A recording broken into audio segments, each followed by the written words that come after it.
మనం చూస్తుంటే రోడ్లన్నీ కూడా దుర్గంధం అయిపోయినాయి.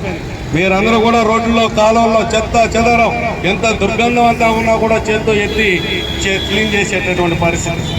కాబట్టి అటువంటి వారికి ఇవాళ ఇందాక రామకృష్ణ గారు చెప్తా ఉన్నారు, అది అటువంటిది ఎవరు చేస్తారు? కన్నతల్లి చేస్తారు. కన్నతల్లి లాంటి పారిశుద్ధ్య కార్మికులు చేస్తున్నటువంటి కన్నతల్లులు చేసేటువంటి పని పారిశుద్ధ్య కార్మికులు చేస్తుంటే వారికి కూడా మీరు న్యాయం చేయకపోవటం అంటే ఇంతకంటే దుర్మార్గం ఇంకొకటి ఉండకపోగా ఇవాళ ఏం చేస్తా ఉన్నాడు?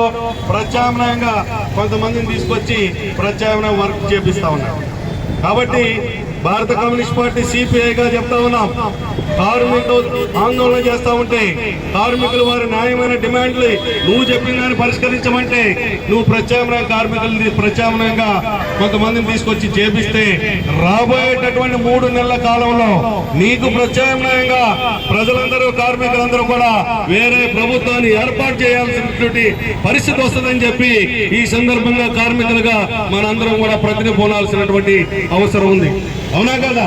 మనం పనిచేస్తుంటే వేరే కార్మికులు తీసుకొచ్చి పని చేపిస్తా ఉన్నాడు.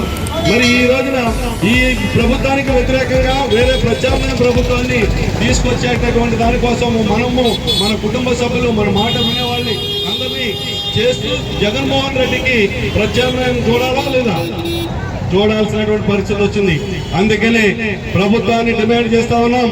ఏఐటీసీగా మీరు గత 4 రోజులుగా చేస్తున్నటువంటి ఆందోళన కార్యక్రమానికి సిపిఐ విజయవాడ నగర సమితి తరఫున ధన్యవాదాలు తెలియజేస్తూ మీకు మద్దతు తెలియజేస్తూ రాబోయేటటువంటి కాలంలో మీ న్యాయమైనటువంటి సమస్య అవుట్ సోర్సింగ్ కార్మికుల పర్మనెంట్ సమాన పనికి సమాన వేతనం, అలాగే మన అందరూ కూడా ఉద్యోగస్తులందరూ కూడా 60 నుంచి 62 సంవత్సరాలు పెంచినటువంటిది ఏదైతే ఉందో అది గ్రాట్యుటీ, తర్వాత రిస్క్ ఎలివెన్స్ అనేటటువంటిది ఇవాళ 15,000 రూపాయలు, రిస్క్ ఎలివెన్స్ 6,000 చూపించి 21,000 ఇస్తానంటా ఉన్నాడు. అది కాదు, 26,000 రూపాయలు కనీస వేతనం, దానికి అదనంగా రిస్క్ ఎలివెన్స్ ఇవ్వాల్సినటువంటిది కార్మికులతో పాటు అందరు కార్మికులు కూడా కార్పొరేషన్ లో పనిచేసేటటువంటి పారిశుద్ధ్య కార్మికులతో పాటు వారందరికి కూడా ఇవ్వాలని ఏఐటీసీ డిమాండ్ చేస్తుంది.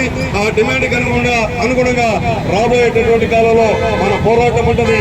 ఆ పోరాటంలో మీరందరూ కూడా భాగస్వాములు కావాలని, దానికి మేమందరం కూడా మద్దతుగా ఉండి ఖచ్చితంగా మన యొక్క డిమాండ్స్ ని సాధించుకోగలుగుతామని చెప్పి ఈ సందర్భంగా విజ్ఞప్తి చేస్తూ మీ పోరాటానికి 3 సార్లు చర్చలు పిలిచి మోసం చేసింది. కాబట్టి మళ్ళీ ఇవాళ 3 గంటల చర్చలు అంటారు. మేము ఒకటే చెప్తా ఉన్నాం, సమాన పని సమాన వేతనం ఇస్తావా చస్తావా అనే దాని మీద ఉన్నాం తప్ప ఇవాళ రెండో మార్గం లేదని చెప్తా ఉన్నాం. కనీసం 60 సంవత్సరాల నుంచి 62 సంవత్సరాలు పెంచమన్నా కూడా పెంచేటువంటి పరిస్థితి. జీతం పెంచమంటే జీతం పెంచడంలో మీరు మంత్రుల కమిటీలు కూర్చొని మమ్మల్ని అవమానపరిచి మాట్లాడుతూ ఉన్నారు. కాబట్టి రాష్ట్ర ప్రభుత్వం ఇప్పటికైనా గుర్తెరిగి ఇవాళ రాష్ట్రం మొత్తం చెత్త స్తంభించిపోయింది. కాబట్టి రాష్ట్ర ప్రభుత్వం తక్షణం 26,000 రూపాయలు ఇవ్వాలి, సమాన పని సమానత అని చెప్పి రాష్ట్ర ప్రభుత్వాన్ని హెచ్చరిక చేస్తా ఉన్నాం.